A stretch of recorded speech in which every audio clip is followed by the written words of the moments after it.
Messieurs, dames, Tanguy Koki.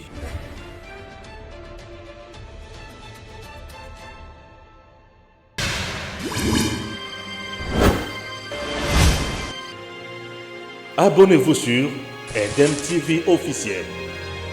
Merci na binoban sobosolanda biso de partout, chers compatriotes. Nzambe abatela toujours au RDC. Lelo na vandele likambo ya Tanganyika pe na kovandela moke na est na mboka na biso.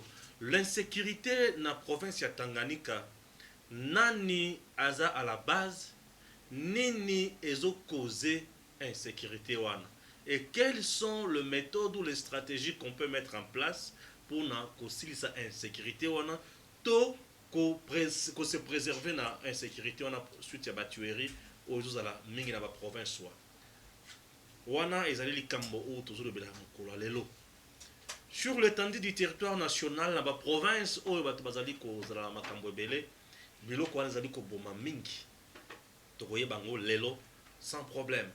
Chers compatriotes, Zoé Kabila était-il innocent na maimali koleka na kati ya Tanganyika? Jeannette Kabila serait citée aussi dans MONUSCO ensemble na créer un conflit entre Batoua et Babantou. Est-ce vrai ou faux? C'est juste des hypothèses. Makambo ya exploitation to makambo ya destruction méchante to pillage ya ba minerai na moba ezalaka to ici là. Le pouvoir ancestral, le chef coutumier, est-ce que vous allez respecter? Est-ce que la procédure vous allez respecter dans la province? Chers compatriotes, je n'en parle pas avec quelqu'un ou avant d'être Kinshasa, mais quelqu'un qui vient de là, où il y a 8 ans, il y a et puis vous allez comprendre que vous allez monter dans la matière, voilà, Donancien Mukendi ou Dona Mukendi. Voilà. Il est l'un, il y a un compatriote ou un patriote tshisekidiste oyo amesana toujours ko lutter pour le bien-être. Il y a des Congolais na kati ya mboka na bango. Donancien Mukendi, bonjour. Bonjour monsieur Stéphane. Boni kimeza linde ko? Oui, kimeza nango. Kimeza nango et consort. Aux chance ya kotambola RDC. Autant que la province ou vraiment autant que la RDC d'abord. En tout cas, merci pour la question. Nandenge pe au disposer tango ya koyamba ngai pour que to solo la par rapport à makambo itali. Ngayambi open émission tango koki. Merci. Également par rapport à tout ça. Ngai par rapport à la question autour na ngai nandenge na tamboli na Congo, na tamboli na province ebele. Avant que les loba démembrés à l'époque où tous na 11 provinces. J'étais à Lubumbashi, j'étais dans le Katanga, à l'Équateur, j'étais en Bujimaï, disons Kasaï, Kasaï, et oriental et occidental. Nous sommes à la période il y a 11 provinces. Voilà, là c'était dans la province. Voilà. Et maintenant, Oyo qui est au commune à 26 provinces, j'ai la chance et à cause à la Nord Kivu, na Sud Kivu, na Tanganyika, et un peu partout dans ces secteurs. Tout dans la Tanganyika, Tanganyika d'abord, vie à population. Ils ont vie à l'écolo, il y a C, ils ont vie à Ningeni. Ok, merci pour la moutona. Pour commencer, na ville ya Kalemi, ezali na vie moko très cher d'abord à la quotidien boye pona kosala kaka achat ya biloko ya première nécessité ya kolia na ndako. Biloko ezali na coût moko presque kaka ndenge bato vivaka niti na Kinshasa, peut-être père moko pe ezokende pe au-delà. Donc à la quotidien boye ce n'est pas facile pour un petit peuple. Activité à la population les aramingi nini? Bon, activité oyo eza kuna bato base débrouiller na ba petit commerce, moko baza na pêche, moko baza na agriculture, na élevage pe. Agriculture, na élevage et consort. Oui. En dehors il y a ça? En dehors de ça, ils ont l'État peut engagé na misala par exemple na frontière net pour au monde na Kalemi ils ont la frontière na Tanzanie déjà direct. Bato bazo travailler na port wana ya Kalemi. Nde bisika pe ba jeune pe ba se débrouiller ka moko ka ndenge za. Port ya Kalemi voilà. Port wana écoute ça nini concrètement? Port wana ekotisaka biloko ebele badiver ebele. Par exemple biloko neti oyo eutaka na Tanzanie neti bandakala bamalawi baproduit ya plastique baproduit cosmétique baimportaka basuma bafer, donc presque tout on importe au Tanzanie. Commerçants locaux bazokende kozwa kuna baye nango. Voilà, les commerçants locaux bazokende kuna basombi biloko bamimi Service à l'État ils ont fonctionné nini? Service à l'État ils ont fonctionné avec un peu de tracasserie. Un peu de tracasserie comme d'habitude. Comme d'habitude, oui, voilà. Mbongo pese kotaka wana? En tout cas pour wana ekotisaka mbongo mingi, mais par rapport ya recette ndenge tozotalela tozomona ke makambo ezokende ndenge elokobani te. Si je comprends bien, la province ya Tanganyika evivaka mingi na port wana. Tout à fait. La province ya Tanganyika evivaka mingi na port wana, en dehors ya babiloko mosusu ezozala na kati déjà ba minéraux, mais sinon bato za très concentré. Minéraux pe kuna na port. Te minéraux na province. La province, oui. Ok. À part port, to qu'est-ce qu'on a minéraux? Quelques minéraux oyebi oyi kinda sangu na Tanganyika. Bon, kuna na Tanganyika. On a jeune penza ba kinda kosala. Celui qui par exemple na Mbujimai, to yebi ki ba creuseur, diamant, lukwa bon mais kuna siko izandenge nini. Kuna bato balongwaka na centre ya Kalemi bakendaka neti na manono bakamituka nde kote bato bakendaka po basala na bacarrière ya ba or nde bato balingaka kosala mingi mingi. Or eza kuna? Oui, baza na or ebele. Donc soki okoti kutu ata na carte géographique ya ba minéraux oyo ba ressources minières oyo eza na kati ya province, okomona ke baza na or, baza na biloko mwa ebele, esengaka yo mpe ozwa mwa temps ya kosala ba recherche okotrouve ke biloko nazoloba eza ndenge wana nazoloba. Ah, ok, très bien. Dans le niveau de vie, population, sécurité naïe, est-ce que les bandits armés, la police, tracasserie, dans le niveau? Donc babiloko wana ezangaka te kaka ndenge na momesano na Congo. Na Congo ya moya lelo tokokoloba te ke la sécurité ezali assurée à 100%. Bato baza na Kalemi boye moto akotambola au-delà de 21h te. Soki omeki kotambola au-delà de 21h, tu es déjà en danger. Makambo nazoloba nazo s'assumer nango. Donc na Kalemi bato batambolaka 18h, 19h, 20h déjà faut tout le monde azala chez lui. Donc soki osé obanda otambola ba X temps wana seki wana etali yo moko. Ok. Très très important. Voilà. Province na banzi foueza na mai, pesa na courant. Eau potable. En tout cas, eau potable baza na mai oyo bango bazosalela bazobenda yango na kati ya Tanganyika, na lac Tanganyika.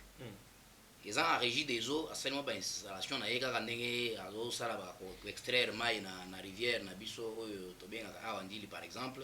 Nde bazo extraire pe mai na kati ya Tanganyika na distance ya mwa molai, nde mai oyo bazo se servir nango. Par rapport à l'électricité, courant pe mingi bato bazosalela mwa courant, mais panneau solaire nde ezodomine pour. Très bien, très bien. Tozonga na lac Tanganyika. Lac Tanganyika. Babato nini eza na lac Tanganyika? Ya l'état congolais to ya bandividi. Babato za babato ya VIP na lac Tanganyika. Babato nyonso ya VIP oyo eza na lac Tanganyika eza babato ya individu.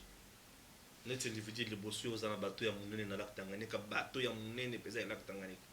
Donc nayebi ke na lac Tanganyika toza na bateau Emmanuel 2. Donc disons Rafik 2 plutôt, parce qu'Emmanuel, quand je parle d'Emmanuel, il faut parler de lac Kivu. Ah ok. Mais quand nous sommes au Tanganyika, toza na Okako 1, Okako 2, ouais. Super Bis, ils ont un bateau Oyo, il y a un certain commerçant, Azaka Mouflero, c'est un Congolais, parce que là-bas, bateau il y a Vira. Mouflero, c'est un Congolais de l'Est. Voilà. Ce sont des Congolais, au Vira, par rapport à Yandega, Toza Koto, au moins na Congo, Toza ba tribu ebele babenga bamususu neti biso baloba ba Congo ba Swahili bila ezalaka nango, et par rapport à ça eza na bandeko moko baza très fort pe na commerce pe na makambo ya ba transport maritime wana bango baza très calé. Mais toyokaka pe bato balobaka ke Joseph Kabila pe aza na bateau kuna, est ce que eza ya solo to bazokosela moto ya bato makambo wana bakosi te? Bateau wana kombo nango Amani ya Joseph. Bateau wana tozoyoka ke eza ya Messi Joseph. Bato nyonso bazo témoigner que eza bateau Joseph asali, mais parce que eza bateau moko ba travailler kaka sur place là à Kalemi. Eza bateau moko te ba importer na Kalemi na kati ya port wana juste à côté, eza na bisika moko ba sala ba bateau quoi. Ndenge toza awa na Chali Metal. Voilà, na ndenge toza na Chali Metal, mais c'est comme ça que bango pe baza na mwa Chali na bango na ndenge na bango pe akuna et confectionnant nango ba bateau et ça va bloquer bien. Mais sinon ils a bateau moko très bien, ça fait ba navette nango elongwe Kalemi et qui peut ba côté à Tanzanie. C'est comme ça que ça se sert parce qu'ils a très ils a munene bakasi. Non, bateau penza. La province du Tanganyika, gouvernement provincial, a zappé un bateau naïe où ça rappelle commerce place wana. En tout cas, je ne pense pas que bango basana bateau moko oya bango boye oyo ça la. Nous sommes ba privé. Ba bateau nyon suiza na za ba privé, so ile ba privé ba tomboki boye ba retirer ba bateau na bango population. Et mon peut passer ba grève ba lobi ma bateau ba ça la té c'est fini. Oui, ba ça la pe ba grève, des fois ba grève ya kanda ni tango air moko pe l'état na biso ndenga za ba kati tout ça ndenge za la kanango ba pe ba bateau pe ba kolo ba. Structure na bango ba kolo ba bateau. Voilà, ba kolo ba pe que to ko naviguer na noté. To ko naviguer na noté, moi difficulté pe côté. Tozata na entreprise moko ya usine moko ya pêche balobaka ke kale Tanganyika ezala lac le plus poissonné mbisi ya kosakana te yo moto ozala kuna po bato balobaka na biso kaka lokola nga na kutani na yo na ndima mpenza opesanga na tirase ya nzungu wana esalanga mwa bien lac le plus poissonné est ce que mbisi mpenza ya solo ezalaka na lac wana. En tout cas eza lokuta te eza ya solo pe lac Tanganyika depuis ezozala bongo nanto exploiter yango te. Okay. Eza nanu pe na bateau de pêche moko te ya l'état o achie wana pour que ezala bongo. Eza nde ba étranger moko ba mindele moko nit na Kalemi bango basala pêche ya ba sangara. Eza ba poisson moko boye ya minene boye ben ka sangara. Bato wana nde air moko bayaka basala. Donc il y a une usine ya ba privé. Ah, ce sont des privés ba mindele ba quelconque bayaka na bango. Bazo sala wana mais ezaka ba petit bateau de pêche moko ezalaka wana air moko pe ebungi air moko pe ezongi mais généralement pêche ezo zala wana ezali pêche moko artisanale oyo ba petit peuple bazo sala na ba filet oyo à l'époque ozalaki na ba filet moko bando benga filet maya ezaki filet moko ya bleu et très dangereux na makambo ya poison ce qui est sali extraction ya bambisi par exemple je ne sais pas si j'ai bien employé les mots ce qui ba tie yango na mai yango eza na capacité ya koboma en profondeur ndenge ezokita boye ezotika déjà poison nango mbisi ezolangwa poison ka sur place donc ce qui est sali pêche wana batie mbisi na mai boye elexi 6 heures de temps c'est-à-dire il faut epola sur place alors avec le soutien ya bapetit peuple ka ndenge ezalaka nango batelemela eloko wana bafile wana elongwe batika na bafile ordinaire bazosalela mikolo oyo na bapêche na bango sala bapêche baza vraiment beaucoup plus spécialisé na kosala pêche ya mikebuka na bandakala c'est ceux qui sont en train de pêcher là-bas. Très bien. Donc l'État congolais ne fait absolument rien, si vous comprenez. Un gouvernement provincial à Tanganyika qui n'a ni bateau de pêche, qui n'a ni usine de pêche. Vous comprenez? Et là, ils ont un mbisi belé, mais mon oiseau qui paye en côté. Voilà. Dans le bac qui est dans le cannabis, et ça passe. Donc un gouvernement qui n'a même pas un bateau, il y a comme ça le transport et à maille. Vous voyez un peu ça? C'est que pour Nabaye Balobara que Zoé reste le meilleur gouverneur. Yebisanga depuis Zoé ayana Tanganyika. Apport ya Zoé Balobi atongi banzela Tanganyika komi kitoko betela bisunano. Est-ce que Zoé a-t-il construit des routes à Tanganyika? En tout cas, na sepeli mingi na mutuna o tuningai par rapport ya kotonga ya banzela. Na oyo ngai na yebi étant que Moutou azalaki sur place na Tanganyika, en 2018, je pense que Zoé a un gouverneur ou en tête. Ouais. Alors, en 2018, quand j'étais là-bas, parce que la première fois que je suis arrivé là-bas, c'était en 2018. J'ai trouvé des travaux et ça qui déjà en cours, il y a Kotonga Banzela déjà. Ah, bah, si Babandaki bah travaux. Voilà. Là, c'était avec un commissaire spécial, puisqu'on avait des commissaires spéciaux. Voilà. Na époque, voilà. Oui. Donc, j'avais trouvé que bah travaux. Et c'est monsieur Azaki, comment on a Azaki Nani, commissaire spécial. Comme on a un des mecs qui m'a manqué même la mission prochaine na bande au pesa yo. Très bien évolué. Alors, na tango wana tokutaki ba travaux ezalaki neti en suspension avec l'accession ya ndeko Zoé Kabila na pouvoir basali le la continuité mais ça les bandaki et il y a continuité de l'affaire de l'état quand ndenge to mesana koloba. Oui, Zoé Skoye Silisi Silisi babisika baninga basali pe basukeli, c'est comme ça que ça se passe. Donc il y a moto Silisi qui a bandaki en si je comprends bien. Oui. Voilà. En ce qui concerne la sécurité, il y a Tanganyika sous Zoé Kabila. Sous Zoé Kabila, la sécurité comme telle emeki un peu changer muke pour na kozala honnête. OK. Emeki ko changer muke pour na kozala honnête par rapport à ndenge ba tracasserie ya ba main armée ezalaki ke muto azotanga ta ba bien ya mbongo boye na nzela soko za changer ba beti yo masasi. Ouais. Mais si ce point là quand même tout le monde décalage ça les mais attention soko tamboli na ba 20h 21h ba vol main armée ezanga raté. Il y a ça qui sécurité on a té. Donc on a ce point là en tout cas okay. L'insécurité on a vraiment besoin qui ka libération totale c'est ce que je peux dire. Merci. Insécurité on a zoé mais qui aussi ça ngoté. Oui. Insécurité ça dit à quoi? L'insécurité dans cette province là est dit au non-respect il y a pas pouvoir coutumier. Pouvoir coutumier, voilà. OK. Et il y a des petits conflits où ils ont ça la interethnique où ils ont suscité moi ba petite tension où ils ont ça la que et ça la quoi la moi système moi ya bouger ba fil d'attraction où ils ont ça batu kimia moi ba soulèvement ya batu bazo za la bazo mi lobela tout ça donc air moi ils ont là c'est que mokonzi mboka azo travailler par rapport à babilo ya ba marque Ba chef coutumier. Bazo wela nini na pouvoir en place il y a un gouvernement provincial. Alors par rapport à la question oyo tozolo bela ya ba chef coutumier na province ya Tanganyika ezana ba territoire 6. Je pense qu'il y a ba territoire 6 wana et kozala à 75% kaka na ba intérimaire. Batu oyo bazali concerné d'après l'arbre géologique ya ba pouvoir coutumier bazali penza na bisika na bango oyo elongo banité bazali rejeté. C'est une des causes qu'ils ont ça là que ceux qui batuana bazolinga ba réclamer ba droit na bango bazo intercaler bango et puis ils ont l'accent de mécontentement. Nous avons 6 territoires autour de la province de Tanganyika. Oui. Nous tous diriger le territoire, les administrateurs du territoire. Oui. Il y a un poste de la chef coutumier. Oui, il y a ça. Il y a ça puisque on les postes sont nommés déjà. Oui. Alors, dans le village wana. Oui. C'est bango nous tous semer sécurité.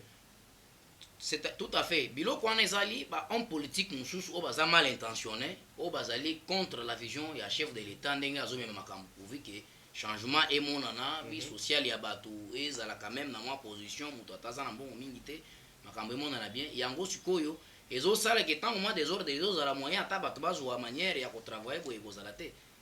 Alors ndenge to chuko na ndenge chuko tuna ngai administrateur et territoire, tout d'abord pour commencer, avant qu'il y ait un côté administrateur, les pouvoirs coutumiers sont reconnus par la loi congolaise. Parce qu'en article 207, la loi ils ont reconnaître les pouvoirs coutumiers. Que Batouana, Bango, Bazalaka, dépendaka te na pouvoir public. Bazalaka na Bango, na pouvoir monarchique. Oyo, ceux qui papa, par exemple, les lois Koufi, Aponine, Tingai, Mwana, par exemple, que ceux qui na liwa nangai, Bokozo, Mwana, nangai, Dona, botie wana tokosala concertation familiale batolobi ke no matanga esi eleki yo nde ozali mwana oyo esengeli ozwa pouvoir wana soki batikaki maloba wana te bato bakose concerter entre eux basali procès verbal na bango bamemi na territoire pe asali rapport na ministre provincial ya makambo ya coutume voilà comment voulais-je dire le ministre des affaires intérieures voilà. C'est lui qui a tous les pouvoirs ya kotala ke ndenge batindi boye après a ben technicien na ye o azoza la charger na makambo ya affaire coutumier parce que bazabe un technicien na bango o azoza la habilité ya ko sala ba biloko wana ba accompagner ba inviter ba chef coutumier mususu ba sali ba cérémonie na bango après ba installer mutu wana na installation publique mutu akomi officiellement chef coutumier. C'est quoi la procédure wana ndezo la respecter te? Voilà, la procédure wana il y a de cela près de 2 ans.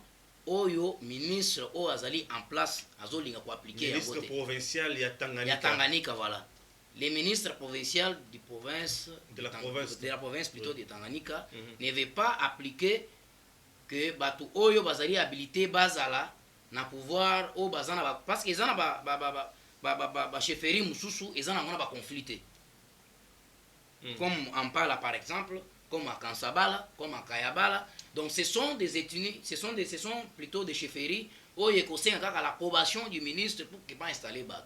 Mais le ministre a donné plusieurs fois, il donne même les ordres qu'on passe à la chaîne nationale et provinciale plutôt, que tel jour, ba chef baya ba ko cha mutu fulani na bisika na yende asengeli pe dossier azana nitinga boyene na za boyena kunanga na cabinet nanga plutôt na za na ba dossier oyo esengeli na mimango na ba autorité baza compétent pour natalisa bango que botala en Bruclio o ezozala administratif na territoire quelconque o ezosala ke bato wana balingi te changement eya na vision ya mokonzi ya mboka son excellence Félix Antoine Tshisekedi. siko l'air conflit wana non qu'est-ce que je dis l'air conflit d'intérêt bien sûr ezo persister bongo le ministre provincial et intérieur a respecté procédure T Voilà. et ezo tinda sikoyo bato ya bachefferie wana bakomona ke tel est désigné chef coutumier au moment où yende mutu aza habilité à la chef coutumier T Voilà. et ça crée des milices, c'est ça? Et ça crée un peu de soucis parce que bato neti mbiso par exemple to geto revendiquer likambo après bato mususu baye donc basali ba pro oyo mutu oyo bango batie donc et comme il roule des camps Et dès qu'on va s'affronter, bazo s'affronter et ils ont ma tuerie sauvage Masase ne mbeli machete to iloko wana mingi sana makana ba machete donc on a mode opératoire ya bato babomana mingi babunda mingi na nini na ba machete to na ba machete mo bazana ba flèche ba bilo ande mo bunda yo ko bunda ngana bunda kate ngai ko bunda boye na bunda te siko bango ne babunda mingi na machete et machete on a bazo kata moto bazo kisaka donc ce que je donc na façon bazo sala yango donc il faut mi magana na tuerie pa mort donc pe ils ont intervenir na ba biloko ah oui ndeza phénomène moko omona o bato bazo benga ba mususu ba komi ba élément bato bazo me contactement ba koti na zamba ba misali ba milice côté kuna parce que ba tie muto ba mo ba lingité azala wana donc ce qui est le chef de l'état a télémelit mamakambo toujours le bela oyo okomona ke ordre ko zonga kuna na Tanganyika mais balobaki ke Zoé Kabila zaki na ba milice pe na kati ya Zambie za solo bon wana eza ba information moko tozali koyoka ezali ko ba circuler chef coutumier ba komela ki chef de l'état balobi ke Zoé Kabila zo entretenir ba milice batangaki kutuna Jeannette qui azana ba milice na Kalemi voilà tout à fait c'est une information que biso nyonso tozaki saisi na yango que monsieur Zoé Kabila azaki na ba milice c'est-à-dire ba biloko wana ezaka ba système na bango bato bazo zala contre l'union sacrée pour que le bon fonctionnement ait été des bazo créer ba biloko wana pourvu que bacha insécurité. Est-ce que vous confirmez qu'il y a ba milice non? Le milice bon pour être honnête moi je n'ai jamais vu ces milices mais sinon ce sont des informations qui spéculent dans la territoire que X ou Y qu'il est en train de faire c'est un système qui existe.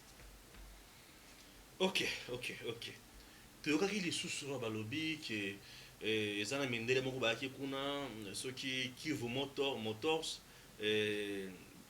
ezalaki ya Kabila et Kabila na Zoé wana oyokana lisusu te c'était vrai oyebi likambo wana eloko wana nayebi yango ezali vrai Kivu Motors eza kuna eza ya Kabila ezalaki bato moko bazali coopérer na ex-président de la République le sénateur à vie monsieur Joseph Kabila. ok alors bato wana tango Zoé akendeki kuna po amona na bango je ne sais pas soki akendeki po afutisa bango soki bazalaki na baarrangement na bango ya ndenge nini lui il voulait qu'il a se saisir na eloko wana ekoma lokola eloko na ye ozomona ndenge dossier wana ezalaki oui babetelaki ngango kaka bongo mpe natangaki yango na émission moko kaka bongo donc ye alingaki se saisir na eloko wana alors quand bato wana babengi mutu na bango partenaire na bango bazali kosala na bango Joseph Kabila aye azwi mpe appel abengi mutu na ye epsien mon frère tika bato wana batravailler baza bato na nga eza boye alobi non tu n'es même pas le président de la République oyo nakokopesa ba rapport comment yo ko s'ingérer na makambo il faut za libanda makambo donc aza mutu moko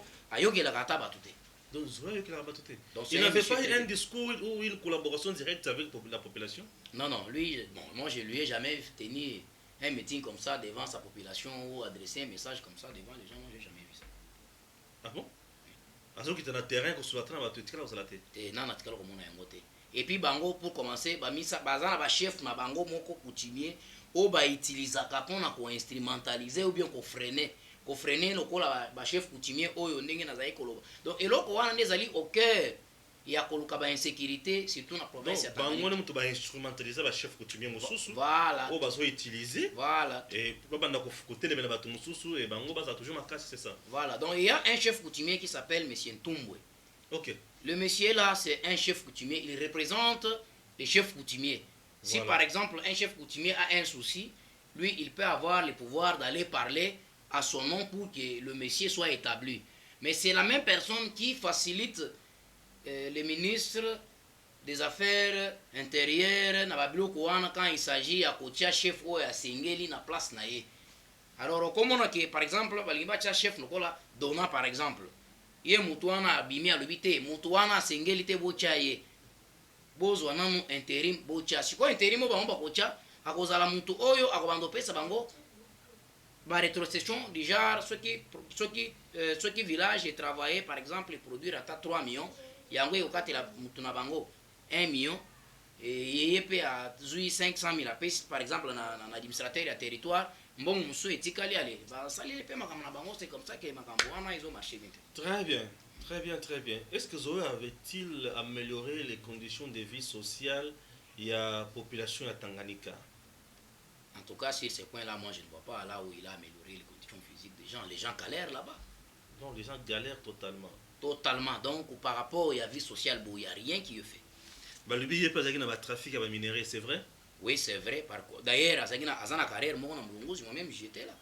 Carrière na Mulunguzi? Oui, oui. Oh, il y a Zoé. Namoba par exemple. Parce que Mulunguzi, c'est un village, Moko, c'est à quelques mètres na Moba. Ok. Moba, ils ont nini? Moba, ils ont or, ils ont coltan, ils ont bloc belé vraiment. Soka au côté parce que les minéraux on a commis en côté sur papier pour que n'atteindre l'eau et en sommet. Ils ont des minéraux belé, ils appellent or, ils ont bloc presque belé. Donc, lui aussi, il a un carré mignon. Oui, il a un carré mignon. Oyo, tomekaki pe kotambola pe na ndenge na biso mpona kokende kovisite na moment wana badésordre oyo ezalaki kote ya moliro nde esalaki ke ecc mwa ndambo batika nano baexploitation babiloko wana e après mais sinon azalaki na bajeune ebele oyo ya kati ya village bazalaki kokende bazotravailler très dur pour que bamema mwa quelque chose à la fin de la bajeune bazotravaille kuna na carré menye na ye très dur. Voilà. Bazomela ye biloko nyonso wana bazomema yango mpe batyaka na babato mpe evoyageaka ekei na Kalemi bamemaka yango na Kalemi à partir ya Kalemi nde voyage ntango mosusu okendaka na Tanzanie toyebi te. Donc il exploitait les minéraux or biloko nyonso wana après bafaire voyager yango ekei na Tanzanie. Ok. Donc il s'est enrichi pendant ces 2 ans. Ben oui, pourquoi pas, parce que talaka yende aza patron, yende azaki patron ya ville et puis azaki na contrôle ya biloko nyonso na kati ya maboko na ye. Pourquoi pas akoza na kosenrichir. Lelo bato bazolela Zoé Kabila na Tanganyika azonga omoni bajeune ebele nene bacomprendre te et surtout que bandeko na biso mingi oyo baza nano kuna le bon sens ya fonctionnement ya ndenge bahomme politique batravaillaka bango nano bacomprendre te comment les choses se passent bien. Les hommes politiques sont très rusés. Des fois, ils ont instrumentalisé les jeunes dans le système de bango ya kala ya kozwa moi 2000 francs, 3000 francs, 5000 francs pour le gamin ba jeune ko kabela bango ko latsa ba polo ko le kananzela ko lo ba n'importe quoi na biloko bazana connaissance des causes nango te. C'est ce qui est en train de se passer mais ko lo ba ke bazo réclamer mutu lokola ye bon. Moi je ne sais pas à moins que bato oyo bazana sens ya bomoto ya kozana na bolingo ya mboka na bango te nde ba kozala bazana biloko wana. Zoé n'était pas un gouverneur à la hauteur de la province wana. Moi je n'ai pas vu ça. C'est vraiment la hauteur. Moi je n'ai pas vu la compétence. Il y a cause à la hauteur. Il y a des gens qui spéculer, des informations, c'est le meilleur gouverneur de Tanganyika. Il a fait des choses, mais comment Bozolo a évolution en Mboka, mais mais qu'est-ce qu'il a fait par exemple Oyo Batuba Ebilit na Congo précisément à part Banzela wana. À part Banzela Oyo a ça qui continuité à travaux Oyo qui par l'autre gouverneur qui était sorti si je m'abuse pas il doit être monsieur Tangala à l'époque. Il y a bakisi nini. Loko ya bakisi ba touche na ye obo sensible que o peza Zoé. Ngai nazana eloko moko te ya sika o na moni oyo bakisi par contre nazo bon je me réserve d'abord. Mais na kolobaki eloko ya sika wa bakisi eko zalaka continuité des travaux des travaux il y a ba route des agglomérations c'est ce que je peux dire que c'est ce qu'il a continué à faire. Mais en dehors ya wana na moni ni immeuble moko batongi te ni ba école batongi ezate ni maternité o batongi ezate. Moba wana na insécurité makasi. Na moba insécurité comme mikolo yo ezali di ya ba conflit kaka na auto et biso ba désordre ethnique wana ya ba conflit ya ba chefferie tout ça c'est ce qui est à la base de ça. Na moba tozana ba ethnie nini na nini plus. Kuna tozana batabwa. Tozana moi mélange ya ba tetela, baluba, ba tetela basangi sa mboka te. Oui et puis toza pe na ba. Oui ba omoni biso baluba tozana baluba ya Katanga na baluba ya Kasai. C'est comme tetela ki lokali pour ça. Basa pe ba commerçant ba se débrouiller. Lokola ba flero o na epsio bande kona so bavanda kana Uvira. bango mpe baza mpe kuna bareka baflero baza mwa babikolo mwa ebele mpe bayaka mpe étant donné ke na bashi eza baoyo tobengaka bamushi bafrère ya ndeko Vital Kamerhe babengaka bango bashi bango baza bagrand commerçant bayaka mpe wana ere moko batravaillaka mpe balinga kosala batetere mpe baza bacommerçant. Et d'ailleurs pour votre gouverne le monsieur là qui a le bateau VIP c'est un tétel. Oui. Et sans lui, c'est-à-dire... Non, même c'est mission. Mais non, personne information, nous sommes des hommes à Limboka. Donc, on était là, on a une information, bateau qui est oui. Bon, ils appellent ma baille, ils ont bien. Bon, voilà. Alors, toi, qu'on a point, on se souvient. Moba, la minerie à Moba, au début, il y a Zoé, Banako Bimaiki, Kalemi, qui pays voisin, Baka, Kobondi, la biso, Kobondi, sa biso, qu'on a minerie, on a été. Te ba pays voisin. Et d'ailleurs, ba minerai net or. Ils ont pensé exploiter pensate. OK. Biloko presque ba minerai presque belé na province de Tanganyika, ils ont exploité. Ils ont vierge, c'est un terrain vierge en tout pour tout. Par exemple, na agriculture, ba exploiter on a té. Bazana ba terrain moko ya ba hectare très vaste, vide comme ça. Donc Zoé na avec un boula au centre agriculture té champ mon côté ezali oyo gouverneur moko po lelo tant toujours ba makambo social ya mboka il faut yo la c'est biso que yo za gouverneur moko malamu tala bilanga ya yango na ndo sala pour qu'il na venir na vision na plutôt na devoir primaire ya population. OK. Lelo soto to bien neti honorable Zoé to epsi papa yo o lobiki o litaki par rapport ya vie sociale ya peuple congolais bilanga oyo sali oyo ko la kisake ozayi kolite na vision wana ya kosunga population eza wapi eza te ni bateau de pêche eza te. Waouh, c'est quelqu'un qui a laissé la province par terre. Voilà, donc la province est par terre comme ça avec les désordres administratifs, le non respect ya mutu aza na fonction oyo azokende travailler makambo ya mutu oyo donc bato anarchie totale. Voilà, c'est ça. OK. Kuna isili toke na province msusu. Donc jusque là kuna toko clôturer wana tokende pe na province msusu. Donc na Nord Kivu hein, ndo bisiko zalaki isusu. Na Nord Kivu. Na Nord Kivu bazo biso ke ba Rwandais ba yaka pa na biso ba zongi vi wana za ndenge nini. Bino bato ya. En tout cas, merci pour la question wana. Tout d'abord, je vais d'abord expliquer donc les trajets où est ça que ceux qui montent par exemple Azana Goma, à Lingia qui est na Bukavu. Donc wana bat se servaka d'abord ko kende na bateau. Izana ba bateau ebele na la Kivu où est servaka la population pour basala ba déplacement na bango. Et le plus grand ngana retourna kaka mutu non. Ba patron ya ba bateau wana bazaka mingi banani. Kaka mingi kaka ba Rwandais ba commerçants kaka muneti. Donc les commerçants rwandais sont majoritaires dans Nord Kivu. Oui, les commerçants rwandais sont majoritaires dans Nord Kivu et sans bango. En tout cas, la province wana eko existe. Donc le plus grand patron il y a Nord Kivu.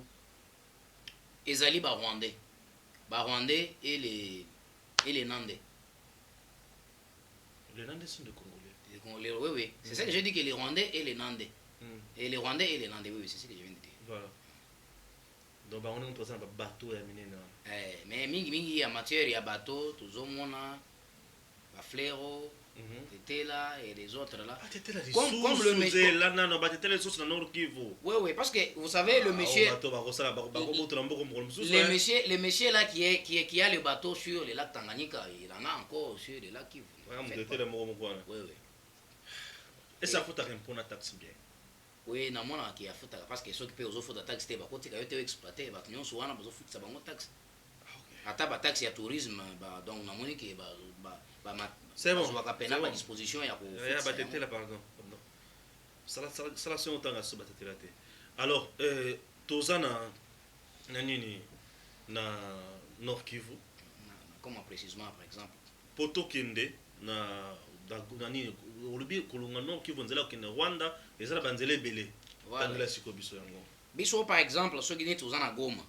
Olingi okende neti na Rwanda. Ezana bisika mo babengaka na grande barrière. Na grande barrière wana parce que Goma ezaka kana na deux communes, ezana commune ya Goma na ya Karisimbi si je ne m'abuse pas. parce que ça fait très longtemps que... Parce que d'autres choses quand même, vous voyez, nous sommes au Congo, il y a beaucoup dans des choses que...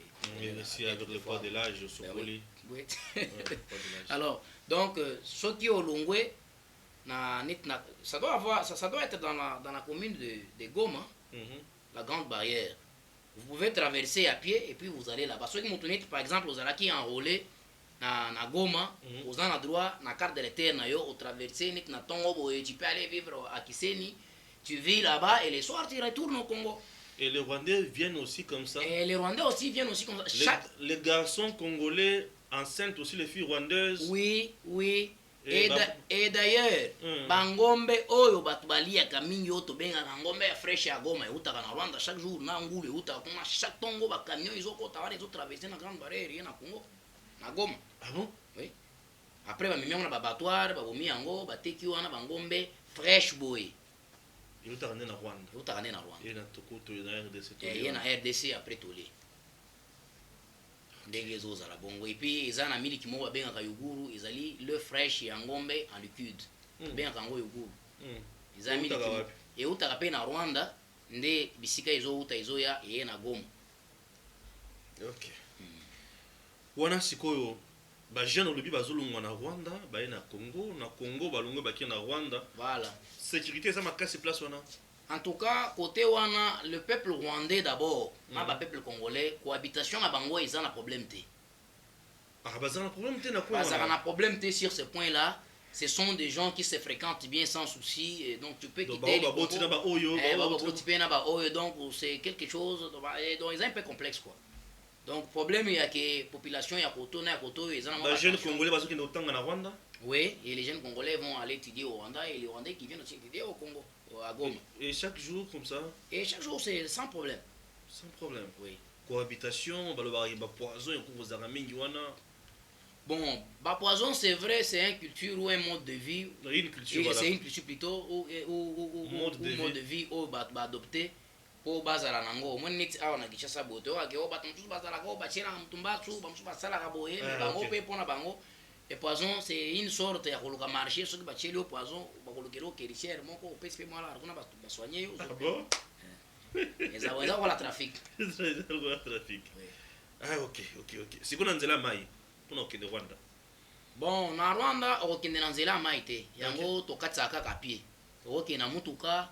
Soko lingo kende na Kigali eza moins un peu distance. Ah ok. Et ko senga ke ozwa siko mutuka pour ça la trajet ya mulai. Mais ça, c'est déjà la grande barrière, au Leki Hôtel Serena, à côté, il y a la Monisco, directement, tu es déjà là. Autant que ce Monisco, là, mon caboy. Bah, tu es riche, quoi, quoi, rien.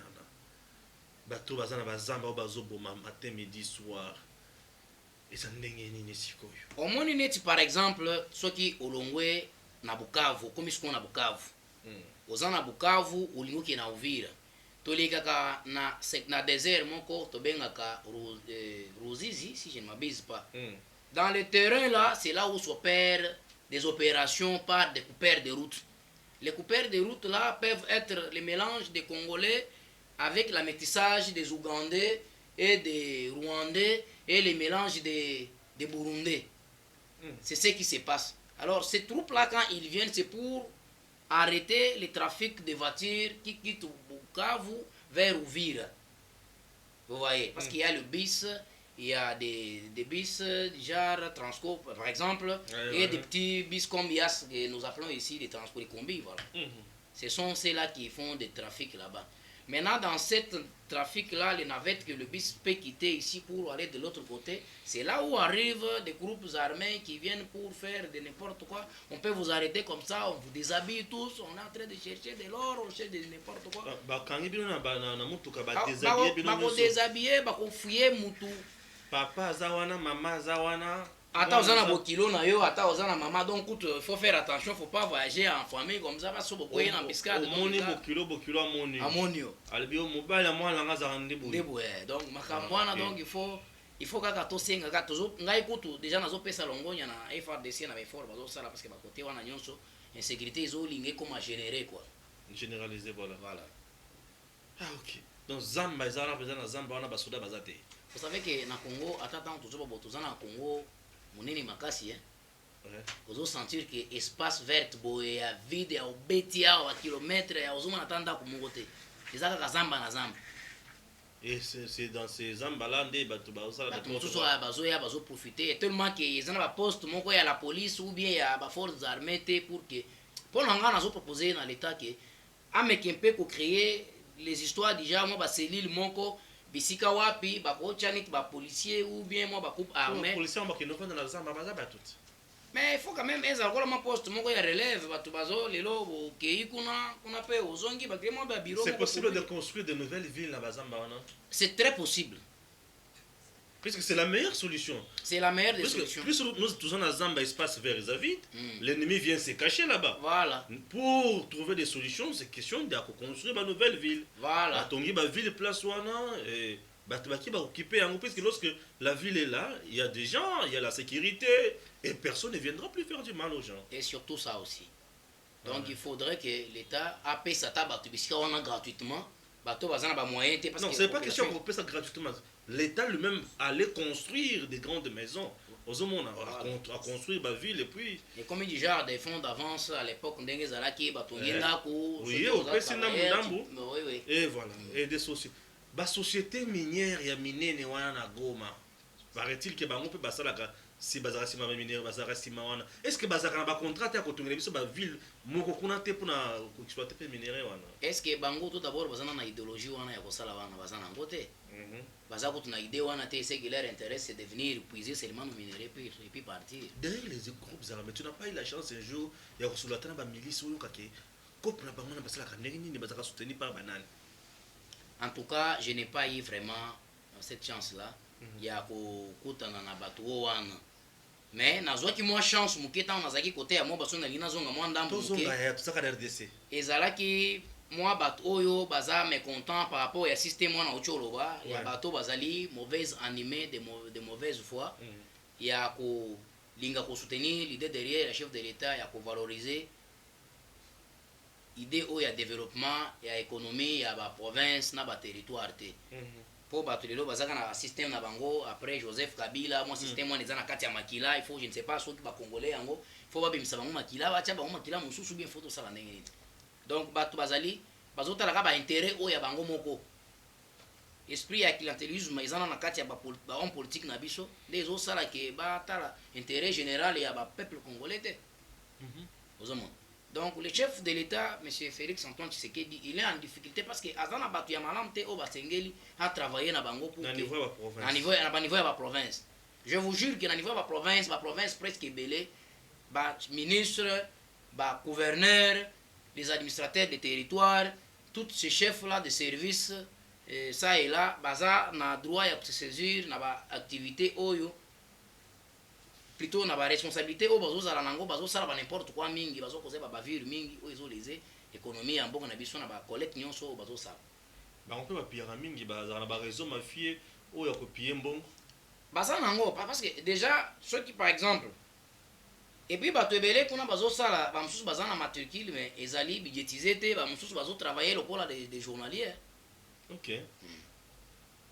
Matricule budgétisé te c'est comme bon matricule on ebimaka ebimaka nango te neti nga bo par exemple nakozala naza na nga oza matricule mais matricule na nga mbongo tomona nango te omona kama tozo vivre kana ba mafia ndenge na yebo na musala tracasser moi pour petit peuple moi la rona zozo na tia na poche na kena ndako bana ba vivre mais que koloba ke ozo travailler oza homme d'état ou bien oza un fonctionnaire de l'état ndenge bato bazala ke oza fonctionnaire toyoka ka pe ba administrateur na ba ministre na ba tunsusu bazo récolter bambongo pe mbongo wana ikika na ba poche na bango c'est ya solo c'est une des raisons où ezo sala ke atana lelo ba conflit unique ezala mingi c'est par rapport à tout ça. Donc bato ba récolter mbongo mbongo wana pe kina libenga ya l'état te mais kina libenga ya bato c'est tout. C'est ce qui se passe dans des systèmes moko oyo ngai penza esali lelo ke nazo dénoncer yango pour que to mega ko éclaircir à l'opinion chef de l'État peso qui a koyoka makambo tozoloba azwa mesure oyo ya malamu pourvu que après réussite na ye ekozala réussite na biso ce qui peut azwa échec na ye ekozala pe échec na biso donc tozolinga te chef de l'État échoué yango ezali l'une des raisons ezotinda biso toleka na ba médias. Merci beaucoup to komina suka ya émission na biso là tu fixes la caméra oyebisa biso message oyo na mokuse na makambo nyonso oyo tolobi awa na oyo ntango mosusu natuni yo te mais ozalaki na mposa koloba yango. Tu parles devant la caméra et puis on termine l'émission. Ka merci mingi na tango oyo opesi ngai mpo naloba par rapport ya makambo oyo etali la mégestion na désordre organisé sur le niveau ya baprovince ya République démocratique du Congo. Tozomona lelo baministre baadministrateur de territoire bazoseme badésordre na bachefferie na babisika ya ndenge na ndenge oyo ezosalaka mosolo ebima mpona kotambusa oyo etali mboka na biso. Bato bakomisi mboka lokola poche na bango moto azogere na intérêt kaka oyo ya ye. Alors nazo lancer un appel na baautorité compétent oyo nyonso bakolanda émission oyo que bameka kosunga kokomisa message oyo na chef de l'État pourvu que ameka kozwa ba disposition oyo ekopermettre ye à travailler pour que même na réussite ya malamu.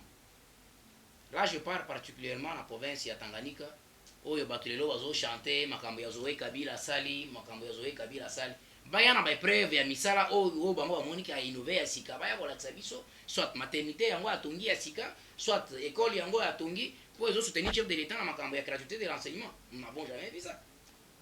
Osomon. Alors sur ce, moi je trouve que batika ba distraction, tous en attend la distraction té.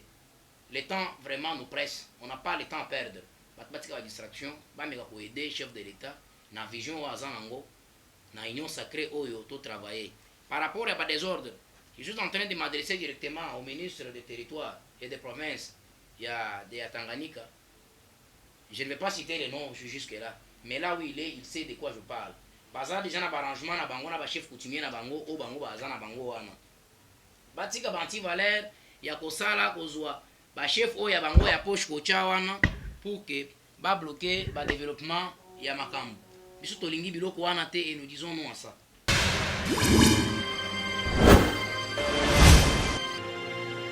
Abonnez-vous sur Eden TV officiel.